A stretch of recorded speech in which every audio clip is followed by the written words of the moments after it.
সংখ্যার 75% সমান 90। তাহলে এখানে আমি কোনো সংখ্যা বলতে যে কোনো একটি সংখ্যাকে আমি এক্স কল্পনা করলাম। তাহলে সংখ্যার এর মধ্যে রয়েছে আরেকটি কি সংখ্যা এর। তাহলে এখানে লিখতে পারি এক্সের 75% সমান কত? 90। আমরা এইটাকে এভাবেও করতে পারি অথবা ঐকিক নিয়মের মাধ্যমে একটা করতে পারি। ওকে, তো আমরা এটাকে এভাবে সহজ নিয়মে শিখব। এখন বা দিলাম এখানে এক্স এর মানে কি বললাম? এর মানে হয় গুণ চিহ্ন। তাহলে এই পাশে যদি গুণ চিহ্ন থাকে ওই পাশে কি হয়? ভাগ চিহ্ন হয়। তাহলে এটাকে আমরা আগে গুণ চিহ্ন দিলাম। 75%কে ভাঙালে কত হবে? 75 ভাগ 100 সমান সমান 90।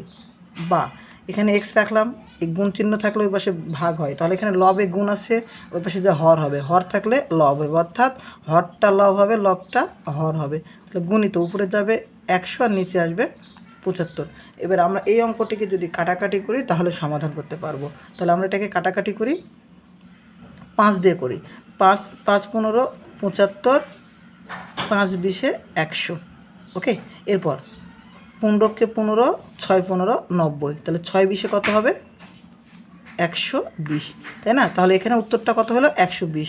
অর্থাৎ 120-এর 75% সমান 90। দেখি আমরা এটাকে একটু সমাধান করে 120-এর 75%।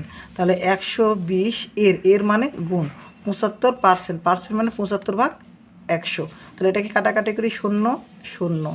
তারপরে এখানে 5 15 75, এখানে 5 দুগুণ 10, 2 1 2, 6 দুগুণ 12। তাহলে 6 পূর্ণাঙ্ক কত হবে? সমান সমান 90। ওকে, আমাদের অ্যান্সারটা রাইট হয়েছে। তাহলে এইভাবে আমরা এটাকে সমাধান করতে পারি।